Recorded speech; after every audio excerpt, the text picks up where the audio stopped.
এখনো দেখা বাকি রয়ে গেছে। আমার মনে হয় যে কোটি কোটি মিলিয়নও যদি টাকা ব্যয় করি তারপর মনে হয় কিঞ্চিত পরিমাণে কোনো কষ্ট লাগবে না, কারণ এই জিনিস তো টাকার বিনিময়ে হয় না। মানুষ সৌদি আরব অনেকে কাজের জন্য আসে, তা আমরা তো কোনো কাজের উদ্দেশ্যে আসিনি। আলহামদুলিল্লাহ উমরা নিয়ে তো এসেছি, আল্লাহ পাক যেন আমাদের উমরা কবুল করে।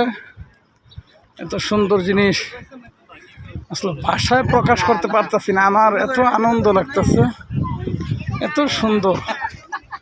ভাষা দিয়ে প্রকাশ করতে পারতাম যে মানুষ বলে জানি না কত সুন্দর তুমি আল্লাহ। তা আল্লাহর সৃষ্টি যদি এত সুন্দর হয়ে থাকে তাহলে না জানি ওই আল্লাহ কত সুন্দর। মানুষ অনেক সময় এটা কবির সুরে বলতে থাকে, জানি না কত সুন্দর তুমি আল্লাহ, আসমান সুন্দর, জমিন সুন্দর।